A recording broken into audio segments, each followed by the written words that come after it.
Hey gang, and welcome to panel 6, Legality, Crime and Moral Certainty. I'm your chair, Dale Mitchell, and I'm joined here by Ashley Pearson, who will be leading off our first paper today, um, Compulsive Legality, the Horror of the Spiral. We have a few other presenters, but we're just going to see if they spiral their way in to our breakout room. If not, we will make it happen because that's what we do. Ash, are you able to share your screen? I sure am. Let's see if we can get technology working. Can you see my screen? I can see your screen, Ashley. Brilliant. Okay, let's go. So this is a paper that Dale and I have been working on for a little while. It is still in something of a gestation period. So it's still we're still working through the concepts, working through exactly what we want to say. So some of this is still a little bit loose, but hopefully we've got enough structure here that you can actually follow along where we're going and hopefully see the narrative that we're trying to paint. I will note at the start that some of these slides do contain some unsettling, potentially triggering imagery. So if you are uncomfortable with depictions of body horror, self-harm, childbirth, surgery, or corpses, please consider either leaving the room temporarily or minimizing the Zoom window. You should be able to listen without kind of being confronted with those images. So with that out of the way, let's begin. So to begin, we're going to start with the image of the spiral. Take a moment now to draw a spiral. You can do it with a pen and paper, or you can just imagine it. If you were to draw a spiral, you could do so in two ways, from starting at the center and moving your pen around in a circular motion, extending outwards and away from that static middle. This way of drawing the spiral suggests capture. The line extends longer out through a tail to capture more and more space. Yet there's also a second way of drawing a spiral. From an extended live moving circular inward, becoming smaller and tighter with each rotation until it finally reaches its end. This paper seeks to consider the image of the spiral as deployed within Junji Ito's Uzumaki as a means of reading law's spatiality. The tale of Uzumaki details a small Japanese town plagued by a persistent spiral that creeps throughout the town, bending animals, nature, architecture, time, and most viscerally, human bodies into the spiral shape. The spiral replicates itself through these mediated forms. In this conceptualization of the spiral, we draw on the work of Andreas Philippopoulos Mihalopoulos to read the spiral as a signifier for the lawscape.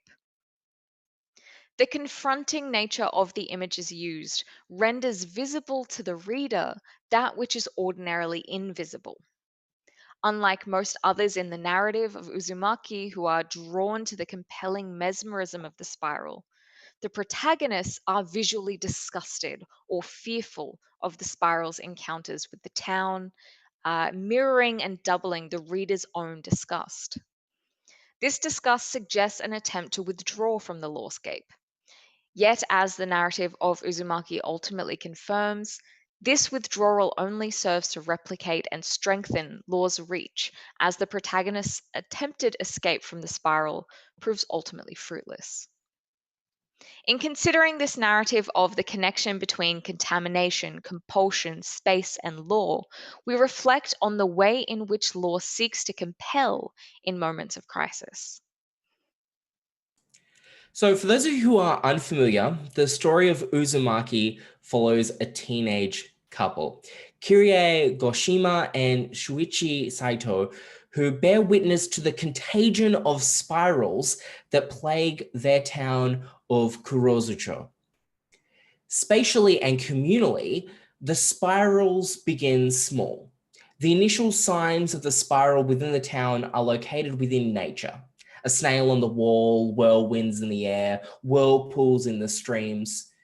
Suichi, the first to articulate the presence of the spiral within Kurozucho, describes the town as being contaminated with spirals, framing which aligns the spirals as the source of the horror and distances any other possible explanation.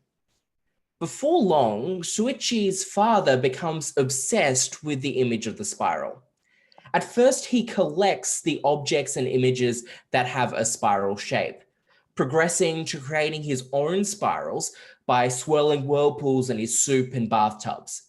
He quickly realizes that creating external spirals is not enough to satisfy him.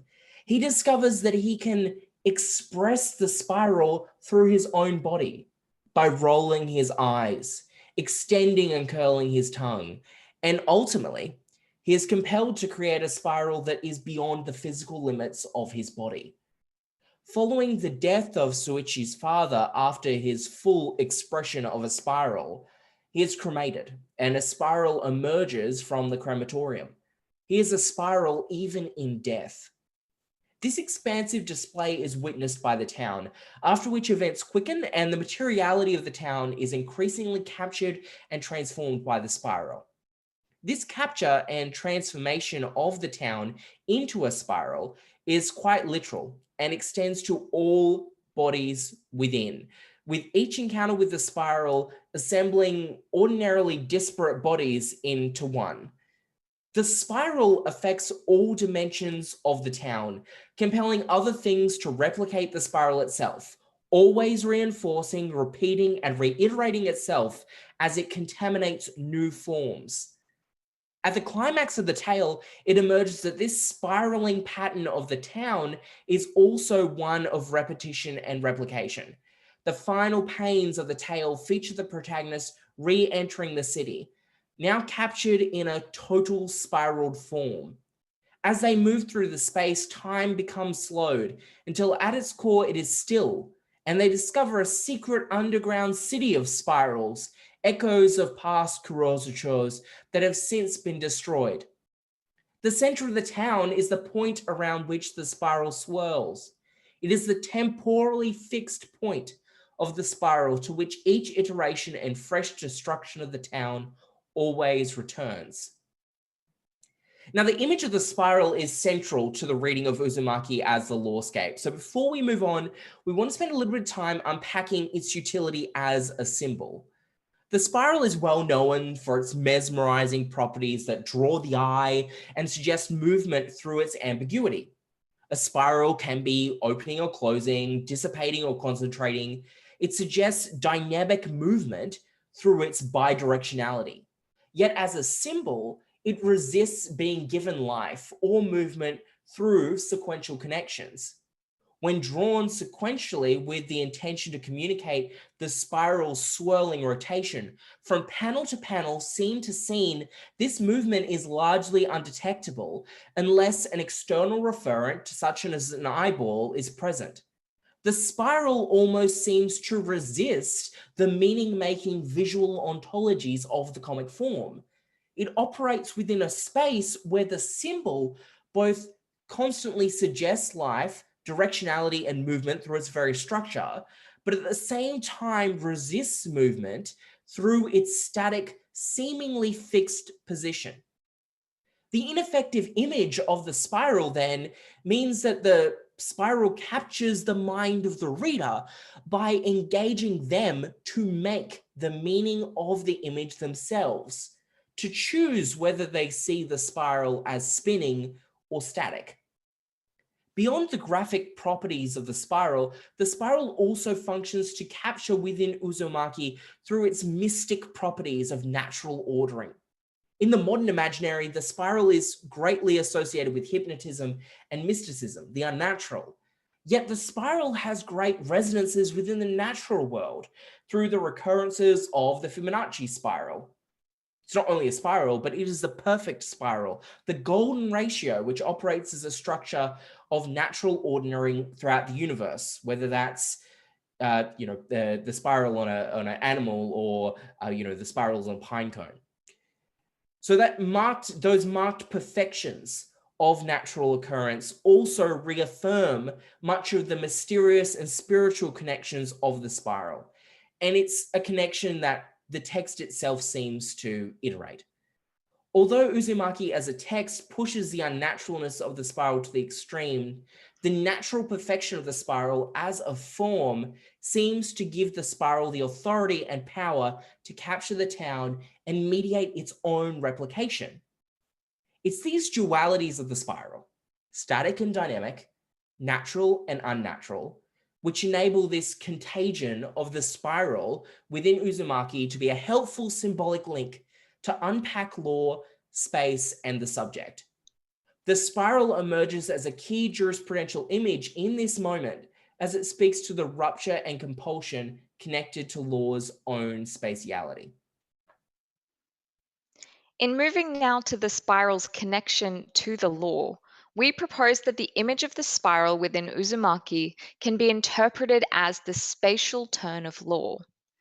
As theorized by Andreas Philippopoulos-Mialopoulos, the lawscape, put simply, considers the connection between law and the spatial materiality of the city. Every object, every person, every step you take, every encounter between bodies is inscribed with law.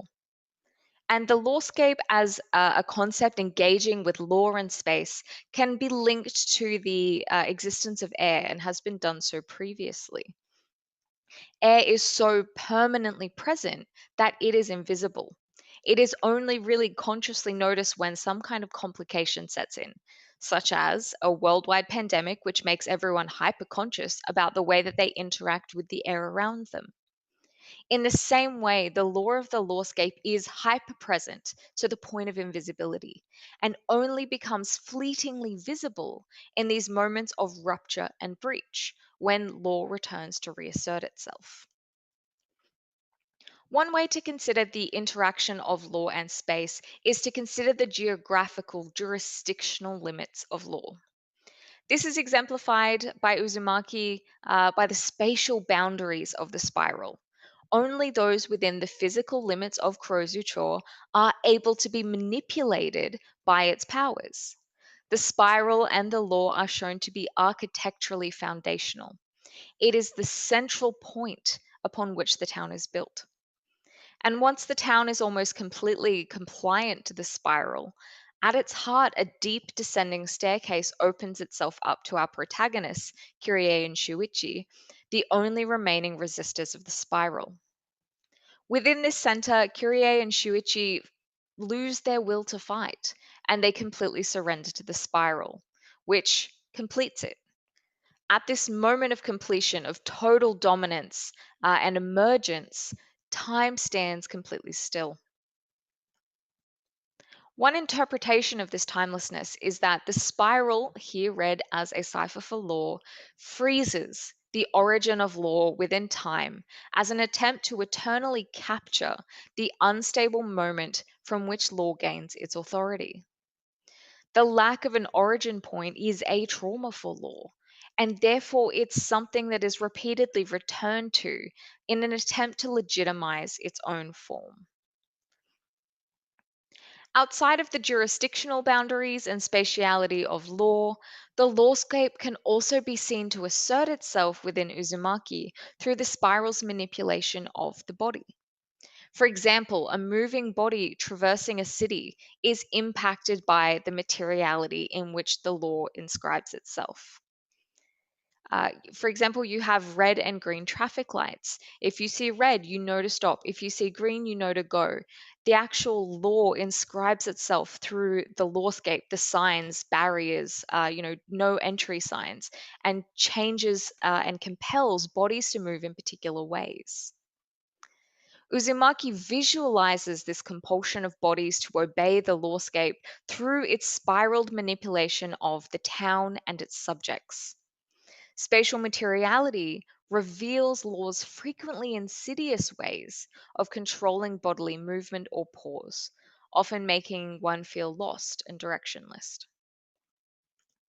Not only does it manipulate the actions bodies can make spatially, it also controls the space in which the body moves and the way that law determines the body's movement. This is literalized in this panel, where a spiral haired Kyrie is compelled to parade herself around the train station.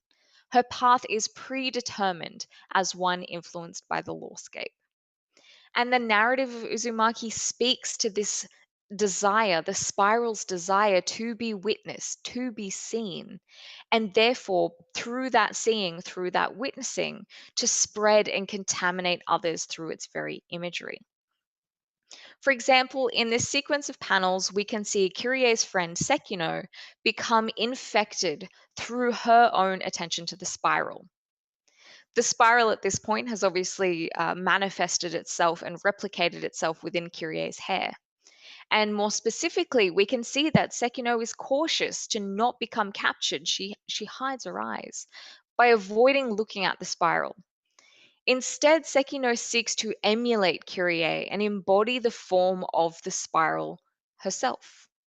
In embracing the contagion, the spiral, the form of law, allowing these spiral forms to replicate and spread further through her own embodiment and utility in service of the spiral. So the following day at school, having seen Kyrie's hair and seeking to emulate and wanting to become a vessel for the spiral, she comes with her own hair in, these huge unnatural spirals, and like Kyrie, has this ability to entrance and mesmerize individuals through her hair. Yet, as we see through the sequence of images, Sekino's life force and energy is diverted from her hair, from her body, to the replication and growth of even more spirals. The form does not assist. It replicates for the sake of replication until Sekino is no more. The lawscape, in the words of Philopoulos Mialopoulos, is a spiral of self referential production. The law reasserts itself and reforms through entrenching paths of normative behavior that establish themselves through repetition. So, not only here does the form of the spiral replicate in the hair of Kyrie and Sekino, but also Sekino's emulation appears to be an attempt to reinforce the norms of the spiral and spread these norms through modeling her embrace of the spiral, through the movement of her body and her choices. Kyrie is saved from, okay, so I missed a slide. This is Sekino's eventual death at the hands of the spiral. So you can see that she's utterly drained. Any personal autonomy that she had, anything that made her her, in the end is captured by this spiral and is totally given to it. All it does is use her to replicate. She is nothing more than a vehicle for the spiral. What saves Kyrie is a literal cutting of the ties to the spiral. Sekino becomes drained by the replication as she is captured, used, and discarded. She is a graphic image of the volatility of the human body in decay. Kyrie, fortunately, is saved from this horrific fate. What is distinctive about Uzumaki as a text is not just that the lawscape is made visible in all of its gory glory. By using this kind of gruesome, confronting imagery to paint the lawscape's transformative encounters, the text not only renders visible the material spectre of the lawscape, but also uses this same imagery to elicit a refusal of the lawscape by the reader. Junji Ito's drawings of horror, the panels which showcase these moments of rupture and violence, are deliberately much more highly detailed than his ordinary images. The additional detail makes these images more graphic, it makes them more realistic, it brings them to life. And by doing so, by this added detail, it makes it more repulsive to the reader and conjures a deeper disgust than if these torsions of the body and space had been drawn with simple lines. And just jumping back for a minute, we can actually see this through the progression of Sekino and Kyrie in their general lives before kind of pre-capture. And you can already see this a little bit with Kyrie through her, drawn eyes.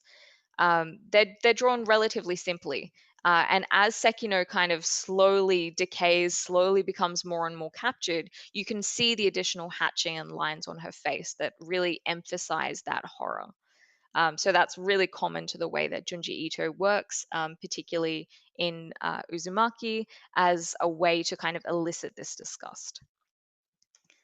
So through the detailed images that Junji Ito creates in Uzumaki, he tries to provoke a feeling of disgust or repulsion through the detailed, unnerving imagery that takes place around the transformations and the impacts of the spiral on the body. And it doubles this disgust through following up these, horrific images we see in the text with cries of terror from the protagonists, reinforcing the validity of the response of the reader through both simultaneous visual and affective dimensions.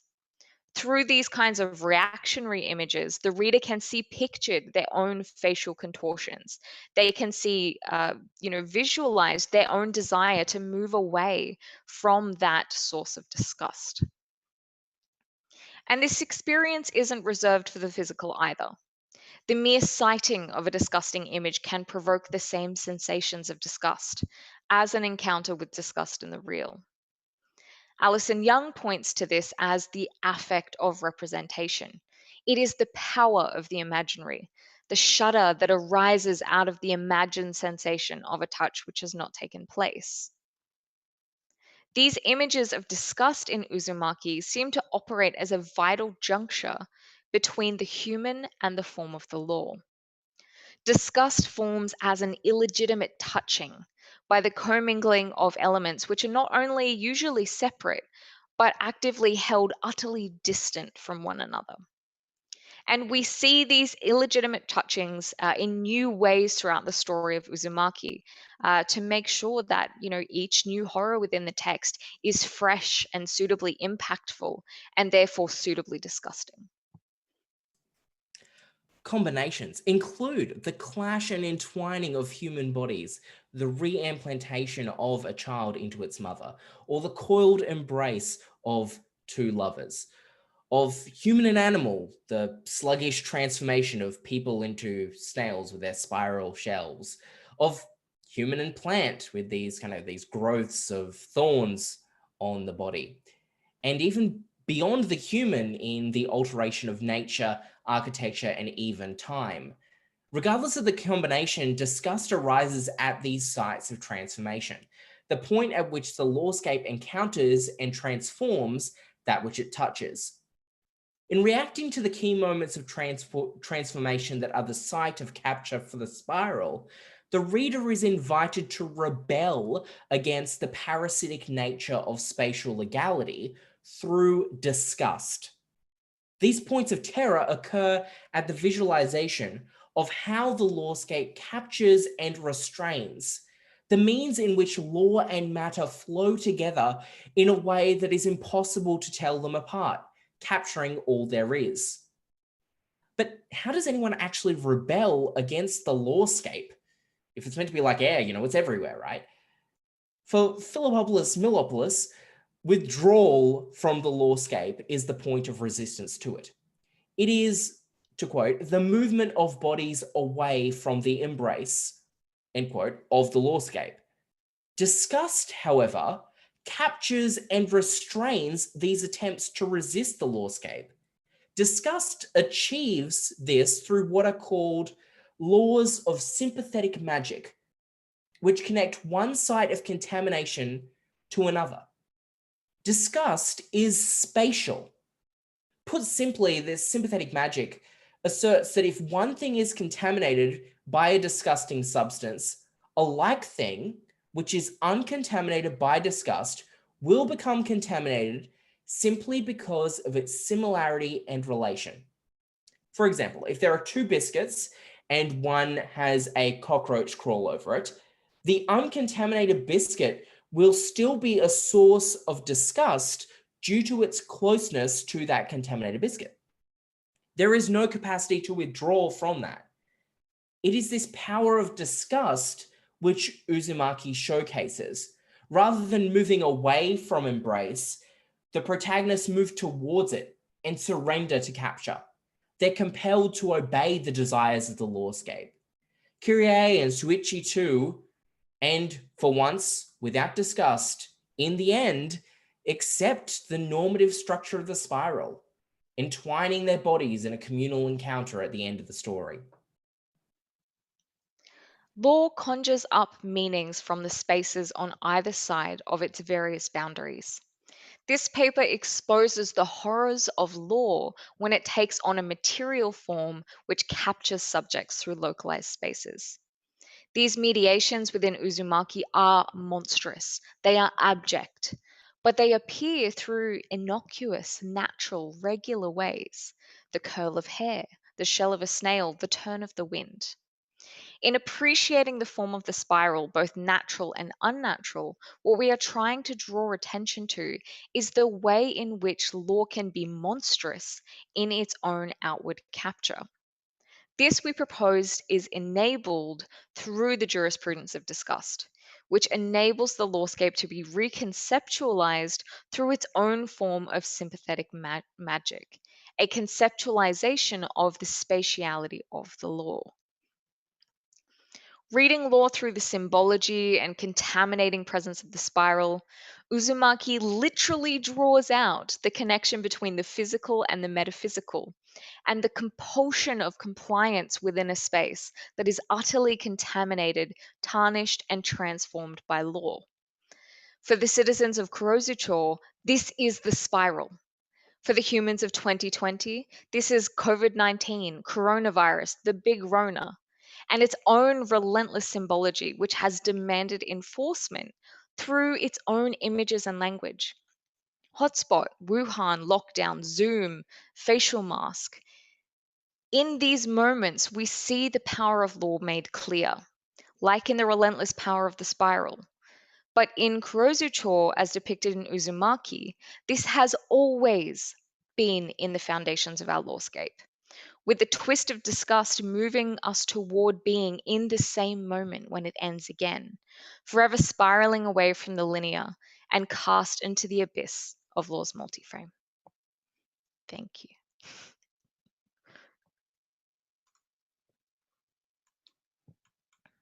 Thank you, Ashley. Thank you, Dale. Well, no, thank you. Thank you. And I must, of course, say welcome to Victor and Philippe, who are here, and we're missing one speaker, but if Victor or Philippe, if you have slides, you're welcome to share them, and then we'll move to some questions. Oh yeah. Good evening to all. I hope y'all can hear me. Sure. Yes. A little bit soft, but yes. My English is good enough. I think my English is just fine, but academic English is a whole nother story, you know. But yeah, I have some slides here, but in full honesty, they're not complete yet. But I can present, no problem. Please, yeah. This is a very open environment, and no one is ever going to judge you. Sure. So I would say, yeah, get that confidence up, and let's see them slides.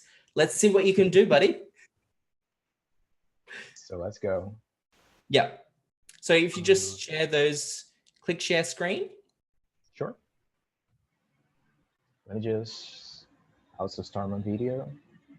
So hey, hi from Brazil. And Christiane is not here. Christiane is here. I'm here. I just Hello. wanted to dedicate a little of my time to thanking her for, she was so attentive to like managing my situation, you know. Hello. Hello, Thank you you're so much. so welcome. For Sorry your about the response. errors. No, not at all. Nothing to apologize for. So let me share this. Just a minute.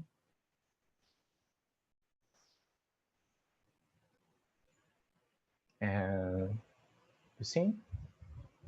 screen share start? Sure. So let's go. Our presentation, I think the presentation of me is due, My name is Victor. I'm a student of law, of undergraduate law, bachelor law, I think is the correct, qualification of academic structure in Brazil.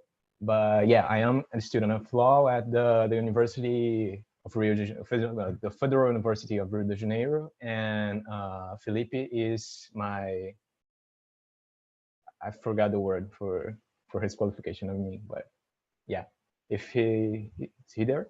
Felipe, quer se apresentar? Yes, Victor, I am here, but I talked too much in the last presentation. So Sure. you can continue. No. Already expected. So here we go. Our paper is called Lurking Bats: The Dark Knight's Lore in the Brazil's Right-Wing Iconography, by me and Felipe. And through his proposal, we are trying to propose the analysis of the iconographic appropriations of different political phenomena through the disposition of categories akin to the critical urban studies and the political philosophy onto the subtext of Batman's lore, favoring the particular narrative as observed in year one of Dave Mazzucchelli, I think that's the correct pronunciation, and Frank Miller's. Looking for connections between these narratives' rationale and the one articulated by the political actors that constitute such phenomena. And comics here, such as Batman Year One, are indubitably taken as discourse. So, through this assumption of comics as discourse, we can constitute a framework of analysis as narratives that influence the political, that constitute general identities and its consumers of those narratives, of those who relate to it. So here we have the textual and the paratextual representations that capture the uneasiness and the anxiety of urban experience. Here, some photos of some screen captures of the first page of Batman Year One, which the title is very self-explanatory. It's in a story that follows Batman and Gordon formation during the first year in Gotham. Gordon taking over as a police officer in the city, and Bruce Wayne coming back to the city after his parents were murdered, after his training to his vigilant activity. So some inscriptions that we see here already, some textual and paratextual informations, are already the composition of the frame which Gordon is seated on the subway, which invoke a certain feeling of claustrophobia, and even the textual reference itself from Bruce Wayne, which, if you allow me to read it, it is, "I should have taken the train, I should be closer," as he's taking a flight, a plane. "I should have taken the train, I should be closer, I should see the enemy." But the enemy here, as is stated on the left, is an unidentifiable enemy. So it's a narrative that invokes the war on crime, but crime is never a phenomenon which is defined. So through this visual representations, is almost like the city itself is turned as the antagonist of the story. So, sorry, here we go. So the Batman's lore is almost like an aesthetic realization of Chicago's urban studies, as it's almost contemporary, if I'm not wrong. Those two the first issues of Batman and the first elaborations of Chicago University. So taking Chicago's urban studies as the appropriation of human ecology as method, taking the urban community as an organic totality of functional and spatial distribution, urban development understood as a process derived directly from human adaptation. The criminological assertions implicated from this method relate to the accountability of disorganized urban growth for deviances in human behavior. The imposition of a new metropolitan sociability would lose the grip of informal instances of social control, such as the school and the church, thus favoring an increase in criminality. So we can locate this elaborations in time and space. So Chicago was experiencing like urban microcephaly. Is that a word? I don't know for sure. An increase in growth of the city, and high entry on immigrants and such phenomena that developed the city in a way that criminality was taken as increasing. So then we go from this elaboration to what it could accomplish. The production of subjectivities on its turn is a paramount phenomenon to the constitution of space itself. Attributing the crime-inducing label over communities that are seen as disorganized and disaggregated from social order co-constitutes the subjectivities of urban population themselves and imposes an agenda on criminal policies. Keep going. The population of Gotham is not an immediate presence, and even in the story, the representations, it's not common for we to establish contact in an immediate fashion with Gotham's population. Everything we know, everything we I wrote it here. The population of Gotham is not an immediate presence when it's even present at all. We get to know and perceive its residents through criminally defined situations. The city's physical arrangement is hardly presented as a materialization of reproduction of urban sociabilities. Substantiated by use value for the people, as people is not clearly a tangible character in play, but rather an abstract, passive, and immutable core value to be defended. Here, I forgot to elaborate some of the presumptions of the critical geography, but this is one which is very important to it. It's the elaboration of space as an instance of social reproduction. So space is not an existence on itself. It's not exactly a production by society, but an instance of reproduction of those particular order that impart on the city. So, however, it is better described the physical arrangement it is. However, the physical arrangement of Gotham is better described by turf codes of language, a fragmented area defined by legal and proprietary disputes for legitimacy over a commodity of high exchange, it is territory in case, of high exchange value through territorial dominion of illicit markets.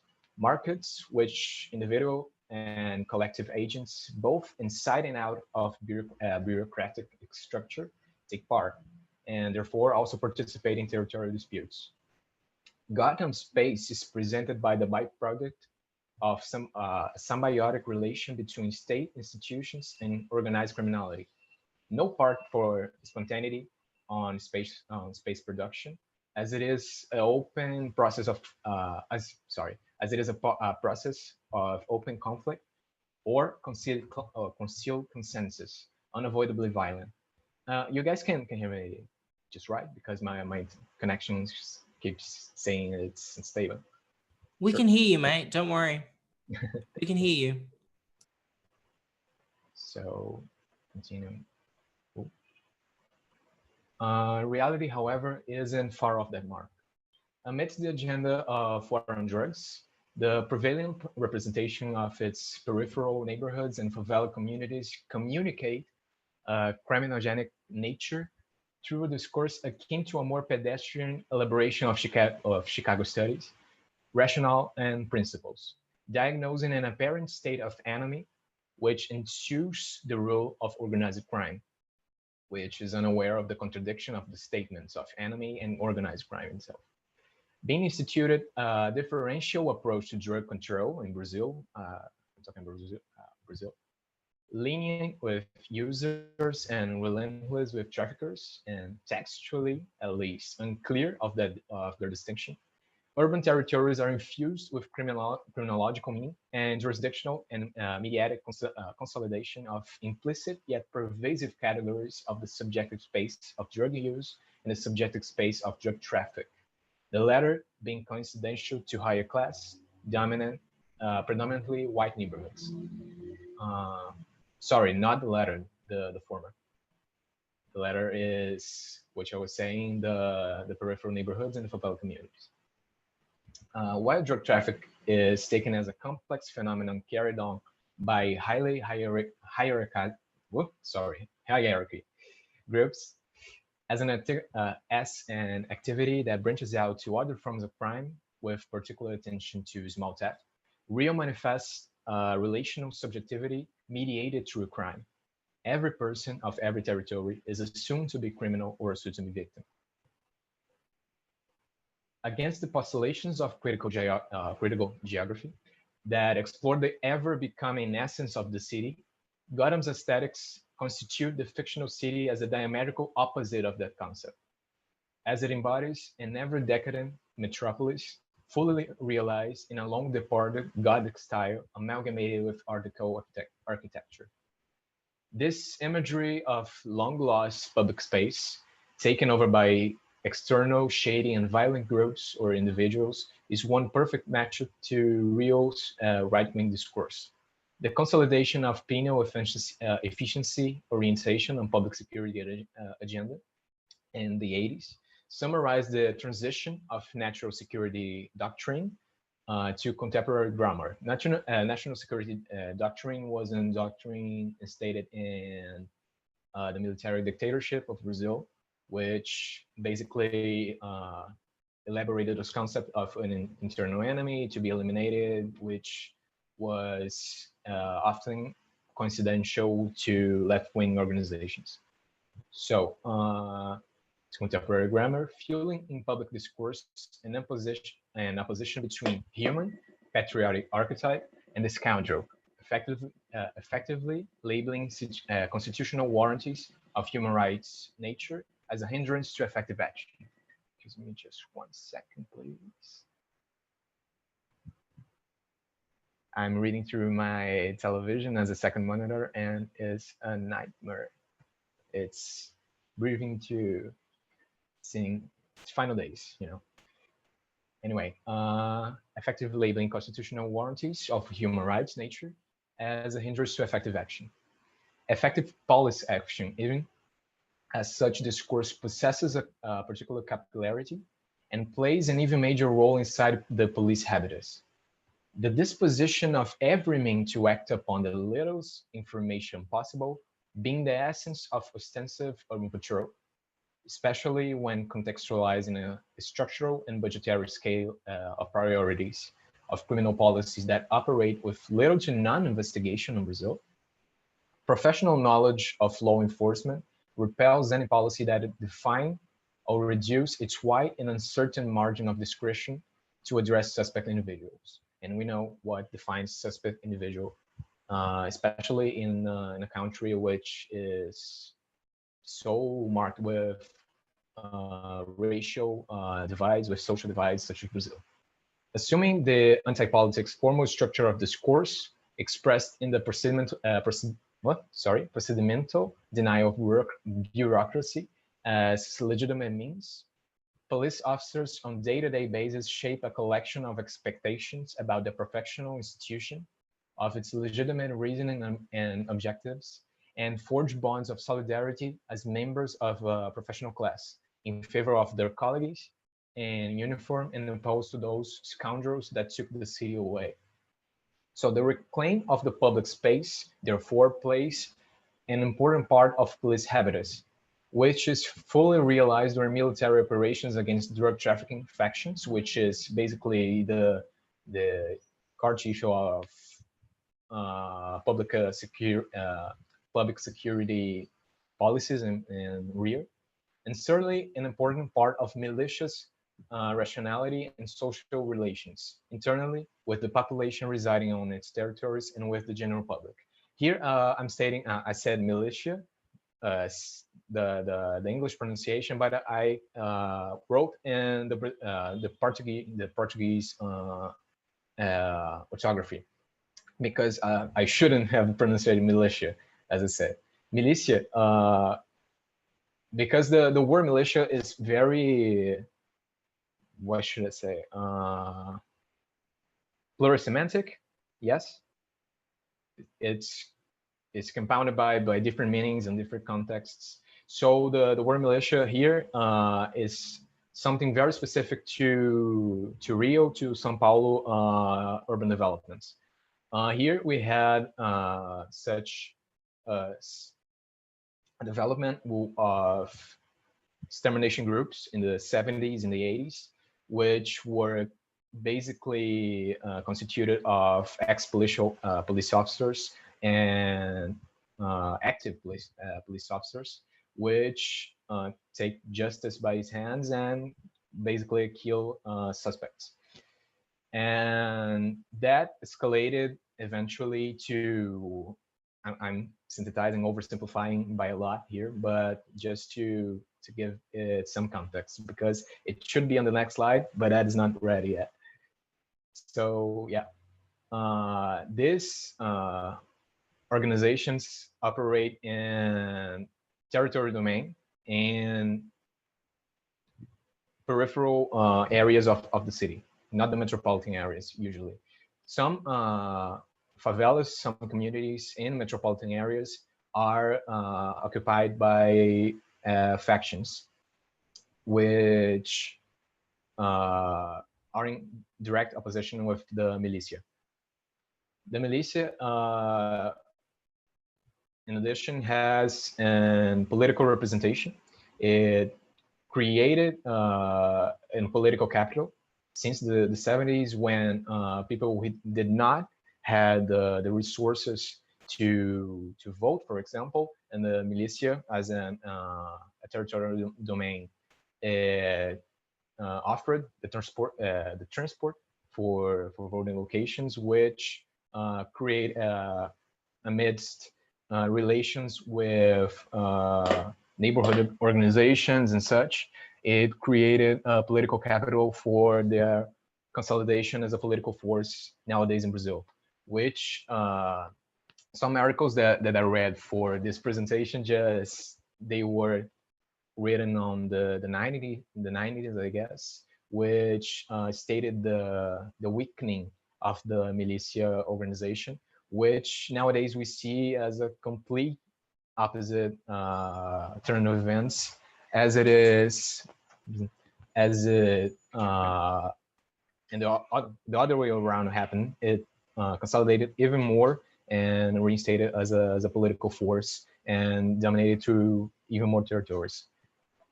And nowadays is even more complex of a number of relation, as is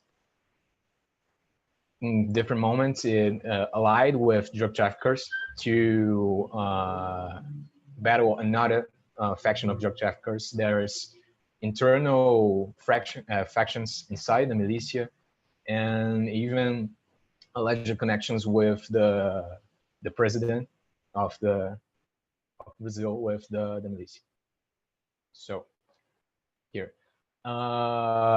turning back to the comic, there's Sorry, Victor. this. Sorry, Victor. So you've No. reached time. So so maybe just move quickly towards your conclusion. Oh, sure. Sorry. Yeah. Oh my God. I It's fine. don't It's know fine.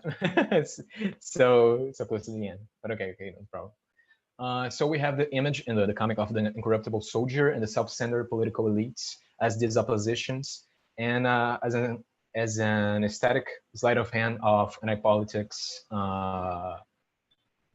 discourse. The political mediation becomes immoral collusions, such as we see there, and law enforcement through law breaking becomes phenomenal justice. So, anti-politics, however, do not occupy an abstract, ethereal space of ideal appropriation of political processes. Politics and its opposition are identifiable in material, historicized conjunctures, manifesting in physical space. Being the crime-mediated subjectivity, a correlational system to production of space as this products meaning, which defines the experience of those who live in those spaces. The result state of insecurity gives manifestation on anti-politic terms. A moralizing and pathologizing take on crime, blue or white collar, is the quintessential expression of depoliticization, wiping out any possible overdeterminants to access the phenomenon of crime in favor of a choice or pathology-oriented explanation. Not an explanation, rather than an aesthetic correlation, as racial-centric logic play less significant role than verisimilitude in this instance. Again, not in any way dissimilar to Miller's comic. Analyzing the recent political events of Operation Kawash, its background and developments, Brazilian anthropologist Luiz Eduardo Soares proposed the methodological analysis of a twofold aspect of Brazil's judicial system, in particular its criminal justice. He indicates a volatile, contradictory relation between two differential regimes of conduction of justice, regimes not detached in principle, but identifiable just topically.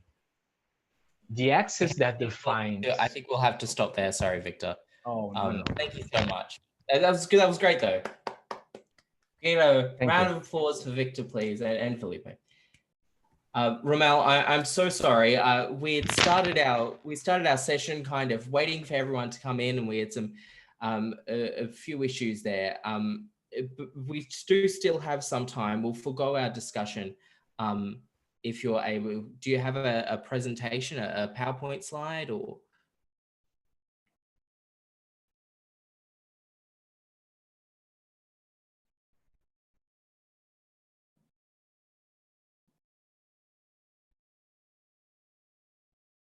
Well,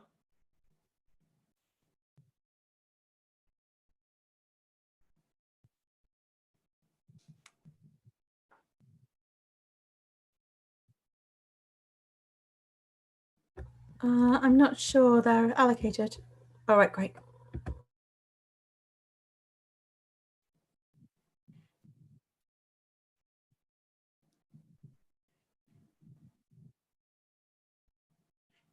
okay, cool. Yeah, so I'm very sorry. We do just have a small amount of time, but hopefully we're able to get the gist of your thoughts, because I know that this is a good opportunity.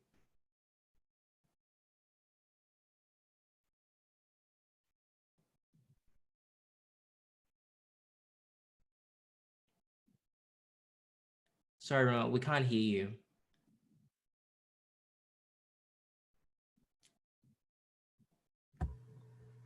Ramel's not on mute, and I've asked to start camera, but obviously there's no obligation, but definitely not on mute.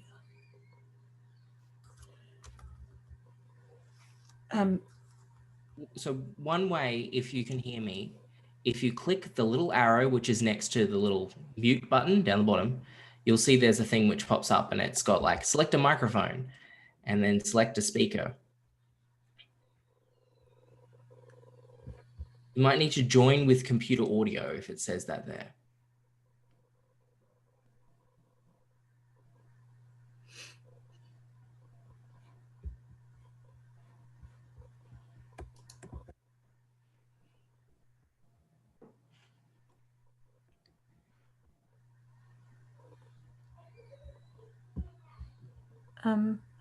Perhaps, Ramel, would you write in the chat box to let us know if you're having difficulty, or if you need to log back out and in. I can obviously just reallocate you here if that helps, or you tell us whatever will be helpful.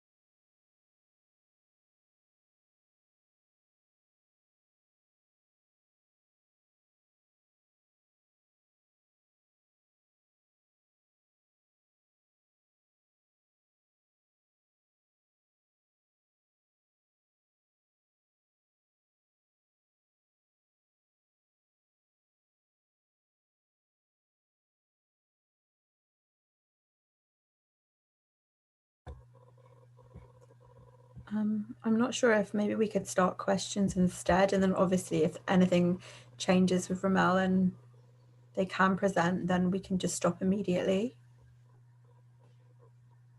But yeah, Dale, sorry, whatever you want to do. Yeah, no, I know. Just Ramel, I could see he was starting to present then, but unfortunately we just can't hear you, mate. But if you'd like to just take a minute to kind of see what you can figure that out technically. Firstly, thank you, Victor, for that presentation. I thought it was engaging, and I think you beat yourself up about your English skills, by the way. Thank you very much. Oh, try again, Ramel. I thought we heard you for a moment there.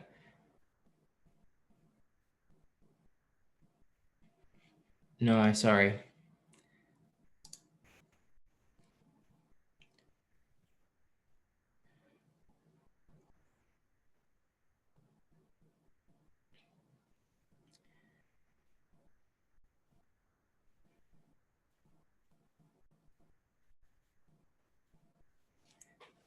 No.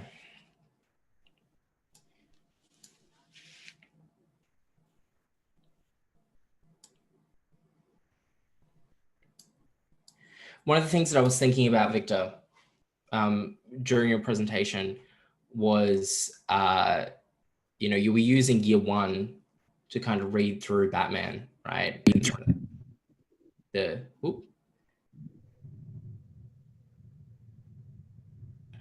Sorry, I heard you then for a minute, Ramel, but then it dropped out.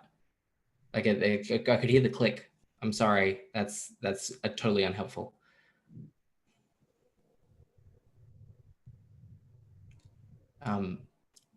But one of the things, Victor, is I know there's a more recent comic. Yes. Very low, very.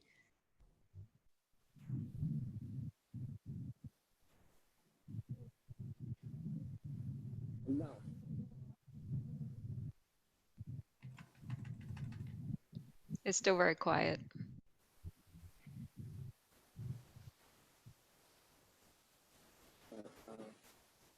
So try like this.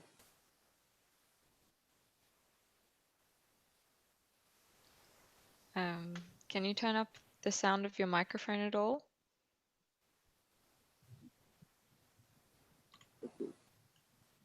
If you click on the little arrow above the microphone and go to audio settings, and then it'll have the input levels for your microphone, turn that up to max. No, in Zoom, not in your computer settings.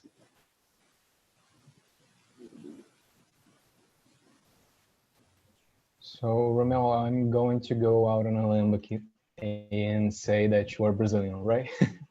Can I? Maybe just answer the question in the remaining time. Yeah. Você, Romeu, consegue me escutar? Consigo. Tá me ouvindo? Eu tô te ouvindo muito baixo. Acho que todo mundo tá escutando barulho muito baixíssimo. acho que você não vai conseguir resolver isso na velocidade da sua voz na sua configuração do computador. Eu acho que você deve ir